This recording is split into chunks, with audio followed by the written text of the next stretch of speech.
Maybe it's in the gutter. Well, I left my lover. What an expensive fate. Bonjour à tous, j'espère que vous allez bien. On se retrouve aujourd'hui avec une nouvelle vidéo qui va être une sorte de story time avec plein d'anecdotes, voilà, sur un de mes voyages scolaires qui s'est, on va dire, mal passé sur le coup, parce qu'il y a eu plein, en fait c'est plein de petits trucs qui font que ça se passe mal en tout, mais j'en garde quand même des bons souvenirs parce que au final ça reste assez drôle. Donc voilà, j'avais envie de vous raconter ça, de vous partager ces petites anecdotes parce que j'en ai déjà parlé à certains de mes amis et j'avoue que ça fait rire tout le monde à chaque fois quand j'en parle. Donc je me suis dit pourquoi pas vous raconter tout ça. Avant de commencer la vidéo, je voudrais m'excuser pour cette luminosité un peu merdique, enfin genre totalement pourrie, mais il fait pas, enfin genre c'est la fin de la journée et comme ma chambre n'est pas très lumineuse, et du coup je suis obligée de mettre la lumière artificielle. Alors j'ai tout noté sur mon carnet pour éviter d'oublier des détails, on va dire, de ce voyage. Donc c'était un voyage que je faisais quand j'étais en classe de 6ème, voilà. C'était un voyage qui durait 3 jours, enfin en fait on partait le matin très tôt, on dormait une nuit sur place, ensuite le deuxième jour on restait toute la journée sur place. On dormait une deuxième nuit et le lendemain on passait la journée, en fin de journée on rentrait en France. Donc voilà, et ça se passait en Angleterre, à Canterbury. On était 3 classes je crois à partir. En tout dans mon collège il y avait 6 classes de 6ème. 3 sont partis à Londres pour faire du shopping et les 3 autres sont partis à Canterbury pour faire des visites. Je vous laisse deviner dans quelle 6ème j'étais. Bon, vous l'avez compris, j'étais dans celle qui faisait des visites à Canterbury. Premier truc qui ne va pas du tout, mais bon ça c'était prévu. On a dû se réveiller à 5h du matin, voilà, pour aller prendre le car. Le voyage aurait pu bien se passer mais ne s'est pas bien passé du tout puisque j'ai cassé mon téléphone. J'avais un pote à côté de moi, donc je vais peut-être pas dire son nom. Pour les gens on va les appeler, enfin, on va leur donner des nouveaux noms, des noms qui ne se rapprochent pas du tout de leur vrai prénom, comme ça on est sûr qu'il n'y aura pas de truc de reconnaissance et tout. Le gars on va l'appeler Jean-Patrick. J'étais assise à côté de Jean-Patrick. D'ailleurs si Jean-Patrick qui ne s'appelle pas Jean-Patrick tu passes par là, je te fais plein de bisous. Et donc il se trouve que on se connaissait depuis la petite section, du coup on s'est mis à côté dans le bus et du coup je me suis dit je vais lui faire une blague, je vais lui faire croire que mon téléphone il est bloqué et donc du coup je me suis dit je vais faire une sorte de faux tour de magie. En gros j'avais un espèce de Sony Ericsson à clapper, c'était mon premier téléphone et je m'étais dit je vais lui faire croire que mon code PIN ne fonctionne plus et que je peux plus allumer mon téléphone. Je pensais qu'on avait 5 essais et là pour ceux qui connaissent un peu le fonctionnement d'un téléphone lambda, vous voyez où est le problème. Le problème c'est qu'il n'y a pas 5 essais, il y en a 3. Moi je savais pas, je pensais qu'il y en avait 5 et du coup je me suis dit je vais faire un code totalement au hasard pendant 4 essais et le dernier je vais faire mon vrai code et je vais dire ah t'as vu ça remarche et tout. Enfin c'était... Et quand j'y repense en fait la blague était totalement pourrie, enfin il n'y avait aucun sens. Je sais même pas pourquoi j'ai fait ça, enfin bref. Et sauf que du coup comme vous vous en doutez, comme il n'y avait que 3 essais, il m'a demandé le code PUC. Le code PUC que je n'avais pas puisque j'étais dans le bus et je ne savais même pas ce que c'était. Je ne connaissais pas le numéro de mes parents et je crois que j'en avais vaguement parlé aux profs en arrivant en Angleterre, mais je crois qu'ils s'en foutaient un peu. J'avais promis à mes parents que dès que j'arrivais le soir en Angleterre j'allais les appeler, sauf que je n'avais pas leur numéro, mon téléphone était bloqué, donc du coup pendant 3 jours je n'ai pas pu appeler mes parents. Alors c'est vrai que 3 jours comme ça fait pas beaucoup, mais mes parents se sont inquiétés parce que forcément ils se sont dit fallait qu'elle nous appelle le premier soir. Donc déjà le voyage, on n'était même pas encore arrivé là-bas, que ça commençait déjà mal. Donc on arrive à Canterbury et je me rappelle, on est arrivé, il faisait pas beau, il pleuvait et tout, on s'est abrité sous un... je sais pas trop ce que c'était. Enfin on s'est abrité, on a pique-niqué etc. Donc là encore le début du voyage n'était pas top puisque on arrive là-bas il fait pas beau. Donc le premier après-midi on décide de se séparer en plusieurs groupes avec les profs et de commencer à visiter un peu la ville et on avait aussi prévu de visiter la fameuse cathédrale de Canterbury. Voilà, pour ceux qui connaissent un peu Canterbury, vous savez que la cathédrale c'est quelque chose qui est à voir en fait dans la ville et donc du coup en plus surtout que j'étais dans une école catholique donc du coup on avait prévu de visiter la cathédrale. Donc voilà, on se sépare en plusieurs groupes. Alors la visite de la ville, ça se passe bien, c'est une jolie ville, voilà.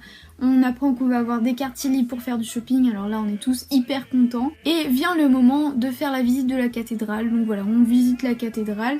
Et là les profs nous laissent un petit peu de temps dans la cathédrale, si on veut regarder, prendre des photos, il y a des petits souvenirs à acheter, etc. Donc ils ressortent tous de la cathédrale et ils nous laissent un peu le champ libre, on va dire. Et moi en fait, je décide en tant qu'acheteuse compulsive de faire mon premier achat, voilà, à peine arrivée, je voulais déjà acheter quelque chose. Donc j'avais vu un crayon à papier que j'ai encore mais je ne sais pas où il est. C'est un crayon à papier violet, voilà, avec une gomme avec marqué Canterbury Cathedral, enfin un truc comme ça dessus. Faut savoir qu'on est qu'en 6ème, donc on parle pas parfaitement l'anglais. Et là encore, il y a un problème au moment de payer mon crayon à papier. Donc j'arrive devant le monsieur qui vend voilà les crayons à papier et là il me baragouine un truc, je ne comprends rien. Donc je reste plantée là pendant 5 minutes, j'essaye de trouver quelqu'un en fait. Il y a une queue derrière moi, tout le monde attend parce que moi je comprends rien mais les gens ils attendent pour payer leurs souvenirs à eux. Au bout de 5 minutes seulement, la délivrance, il y a un prof qui arrive et donc là le prof comprend qu'en fait le mec voulait juste me demander si j'avais genre 5 centimes ou un truc comme ça quoi. On continue un peu la visite de la ville et là on a un quartier libre. Donc je décide, toujours avec Jean-Patrick, voilà, qui ne s'appelle toujours pas Jean-Patrick mais qu'on va continuer d'appeler Jean-Patrick. Je décide, alors je sais plus si on était que tous les deux ou s'il y avait d'autres potes à nous, mais on décide voilà de faire quelques boutiques dans la ville. Donc on a un périmètre en fait à ne pas dépasser, voilà, à rester dedans. Sauf que c'est très mal indiqué et du coup on se paume complètement, on sort du périmètre et comme... Encore une fois, on n'est pas bilingue, on peut pas trop demander aux gens. Enfin moi, j'avais de la chance parce que ma mère m'avait fait des petits papiers genre avec marqueur d'anglais, je m'appelle Constance, je suis perdue, j'ai faim, j'ai mal au ventre. On a réussi à quand même retrouver notre chemin, mais j'avoue qu'on s'est paumé. Du coup, on a perdu beaucoup de temps, mais voilà, on a été faire des petites boutiques de souvenirs. J'ai acheté un stylo avec Londres dessus, et je crois qu'il y avait un Bobby dessus, et je crois que j'ai le Bobby, il est cassé le stylo, mais j'ai encore le Bobby, je vais vous montrer. Donc voilà, je ne vous ai pas menti, j'ai gardé le Bobby, qui est d'ailleurs un peu abîmé, hein, parce que ça fait un petit... bout de temps que je l'ai. Donc là déjà vous vous dites il y a un petit problème d'organisation, les élèves se perdent tout seuls, enfin il y a quelques petits trucs qui vont pas quoi. Bah vous inquiétez pas parce que ça va continuer tout le voyage. Et la fin de l'après-midi arrive et donc là on doit retourner au bus puisque alors pour les 2 nuits où on reste là-bas on est tous dans des familles, voilà, on est par 2 ou 3. Alors moi j'étais avec une de mes camarades de classe, voilà, dont je ne citerai pas le prénom encore une fois, donc on va l'appeler Josiane, voilà, parce que je ne connais pas de Josiane. Donc voilà, et Josiane et moi on était dans une famille, voilà. Tout le monde dans la classe était dispatché dans différentes familles et donc on devait reprendre le bus, rouler un peu plus loin jusqu'à un parking ou un truc. Les profs faisaient une sorte d'appel, en gros ils disaient par exemple Constance et Josiane, voilà vos familles, etc. Enfin voilà votre famille, etc. Et ensuite on était avec nos familles le soir et ils nous ramenaient au bus le lendemain matin pour la journée, etc. Josiane et moi, on sort du bus et là on se retrouve avec deux gars un peu genre barbus qui devaient avoir la trentaine et tout. Et on sait, enfin ils avaient un peu des têtes de psychopathes, mais enfin pas vraiment, mais au premier abord, vous voyez, ça faisait un peu tueur en série parce qu'on avait que 11 ans. 2 gars qui viennent nous chercher comme ça, genre qui rigolent entre eux, nous on comprend rien de ce qu'ils disent, ils nous regardent avec comme si on était, comme si ils allaient nous séquestrer, enfin vraiment on était un peu en flip. Déjà on pensait que c'était genre une famille avec des enfants et tout, et là on voit 2 gars arriver, donc on se dit c'est... Enfin voilà, il n'y a pas d'enfants, c'est... Enfin, normalement dans toutes les familles il y avait des enfants. Donc on se dit bon, ils sont peut-être à la maison, mais pourquoi ils seraient tout seuls? Enfin bref, on comprenait pas. Ils arrêtaient pas de se retourner vers nous dans la voiture, de rigoler entre eux, et nous on ne comprenait rien. Voilà, on les connaissait pas, donc on se dit, ça se trouve c'est des tueurs en série, alors que pas du tout. Hein. On arrive à la maison, c'est un petit pavillon, voilà, dans un petit lotissement, voilà, c'est plutôt mignon. On apprend, enfin on comprend par la suite que un des 2 hommes, en fait le conducteur c'est le père de famille, Et l'homme qui était du côté passager à l'avant, c'était juste un de ses collègues qui avait envie de nous voir. Alors vu comme ça paraît un peu bizarre, il avait envie de voir 2 gamines françaises, enfin c'était assez chelou. Mais bon, on se dit la curiosité, enfin voilà. Alors on rentre dans la maison et là on nous présente la mère de famille, voilà, qui est donc la femme du monsieur qui nous avait récupéré au bus. Et on voit qu'il y a 2 petites filles adorables vraiment. Alors il y en a une qui s'appelait Summer et l'autre je ne me souviens plus. C'est vrai que le premier soir on n'était pas très à l'aise forcément parce qu'on les connaissait pas du tout. On n'avait jamais entendu parler d'eux. C'est vrai que sur ce point-là, c'était pas top l'école parce que on savait pas dans quelle famille on allait être. C'était un peu la surprise quoi. Donc je suppose que les parents ne savaient pas non plus dans quelle famille on était. La mère de famille nous avait préparé des pâtes à la sauce tomate. En fait, elle avait fait 2 repas pour les 2 soirs où on mangeait avec eux.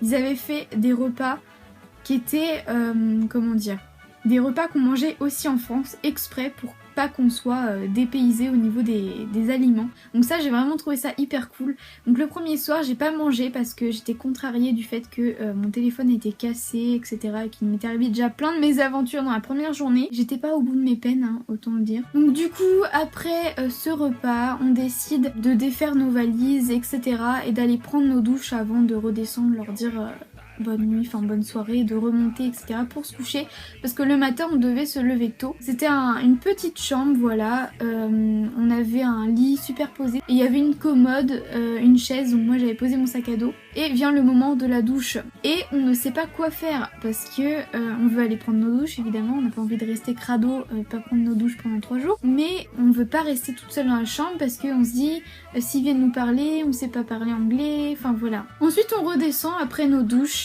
et là on se met à l'ordinateur familial voilà du salon pour expliquer qu'il faut qu'ils viennent nous réveiller le lendemain matin à 7h puisqu'on a le bus, enfin on doit être au bus à 8h tapante voilà sur la même, au même endroit que la veille. On devait absolument être au bus à 8h voilà, on n'avait pas le choix quoi, les profs ils nous avaient dit 8h au bus. Alors c'est ça qui était un peu mal organisé parce que les familles n'étaient pas au courant, c'était à nous de traduire alors qu'on était que en 6ème donc on avait 10-11 ans. Franchement c'était un peu limite je trouve avec le recul et donc nous on avait décidé de leur demander en fait de nous réveiller à 7h le matin. On tape sur Google Traduction merci pour le repas, merci de nous accueillir tout ça, on va aller dormir pour être en forme demain et aussi parce qu'on est fatigué du voyage et tout. On leur dit est-ce que c'est possible que vous nous réveilliez le lendemain à 7h pour qu'on puisse partir au bus pour 8h etc.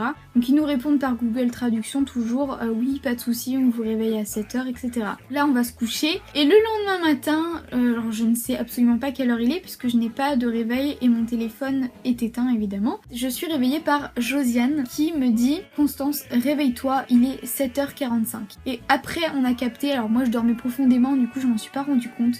Mais en fait Josiane m'a raconté que le père de famille avait ouvert la porte pour nous réveiller et comme il avait vu qu'on dormait, il n'a pas osé nous déranger et il a refermé la porte. Alors c'était cool d'un sens, c'était gentil, mais du coup on était à la bourre. Donc voilà, il fallait vite se dépêcher pour s'habiller, se brosser les dents, déjeuner, se coiffer, enfin bref, se préparer. On se dépêche et là je prends mon sac de randonnée, donc avec mes affaires, mon pique-nique et tout pour la journée. Et là en fait dans l'action, je me dépêche, je prends mon sac, je ferme la fermeture et là la fermeture se casse. Mon sac est hyper lourd, il y a mon sandwich, ma bouteille d'eau, la fermeture est cassée, donc je ne peux plus le prendre sur mon dos. Voilà, c'est un sac de randonnée de base. Donc du coup, je suis obligée de le porter dans mes mains, enfin vous voyez comme ça quoi, et c'est la panique. Alors non seulement on se fait engueuler quand on arrive au bus, parce qu'on arrive en retard, donc on met tout le monde en retard. Le matin on devait visiter, l'après-midi on avait quartier libre shopping. J'arrêtais pas de me faire engueuler du fait que j'avançais pas, j'avais mon sac qui était hyper lourd, je pouvais pas le prendre sur mes épaules, j'étais obligée de le porter comme ça. Donc j'étais un peu à la traîne derrière, on va dire, derrière le groupe. Vient le quartier libre shopping et donc je décide de m'acheter un nouveau sac. Donc voilà le fameux sac qui m'a sauvé la vie pendant 2 jours. J'avoue qu'il est en plus plutôt sympathique parce que moi j'aime bien l'Angleterre, j'aime bien les bulldogs, enfin les chiens et tout. Donc là il était plutôt cool, voilà, il était comme ça. Je sais pas s'il y a des trucs à l'intérieur, non. Mais par contre il est un peu, comme vous pouvez le constater, totalement défoncé. Et je pense que c'est par ce voyage-là. Donc dans l'après-midi, on devait visiter un espèce de truc... En gros, c'était un espèce de truc souterrain. Et moi qui suis claustrophobe, vous imaginez bien que ça m'a pas plu. Et en plus, il faisait pas beau. Alors là, il pleuvait pas, mais il faisait... Enfin, ça dépendait. Le temps était un peu bizarre. Il faisait gris, parfois il faisait froid, parfois le soleil était là. Enfin, c'était un peu...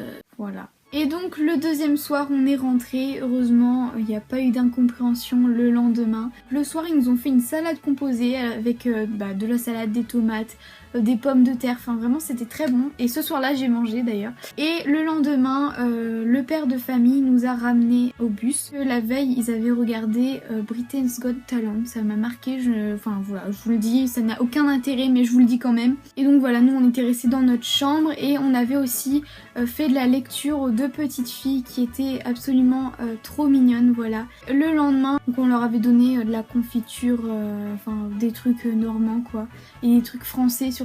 Et donc on les avait pris en photo pour garder des souvenirs et tout ça, et ils nous avaient ramenés au bus. L'après-midi, on est rentré en France, voilà. Et je me rappelle que je me suis fait défoncer, voilà, par mes parents quand je suis rentrée dans ma ville, puisque évidemment mon téléphone n'était toujours pas réparé, hein. Donc mes parents s'étaient fait un sang d'encre pendant 3 jours, voilà. Ils étaient même allés jusque dans mon collège pour savoir si on était bien arrivé, s'il n'y avait pas eu de problème et tout. Donc voilà, c'était mon voyage scolaire de 6ème, c'était une catastrophe. Mais au fond, ça me fait plutôt rire de le raconter, franchement. Sur le coup, c'était pas drôle du tout. Mais au fond, j'avoue que je trouve ça très drôle maintenant. J'espère que cette vidéo Storytime vous a plu. Si vous en voulez d'autres, n'hésitez pas à le dire en commentaire. Je vous fais plein de bisous et je vous dis à la prochaine. Bye!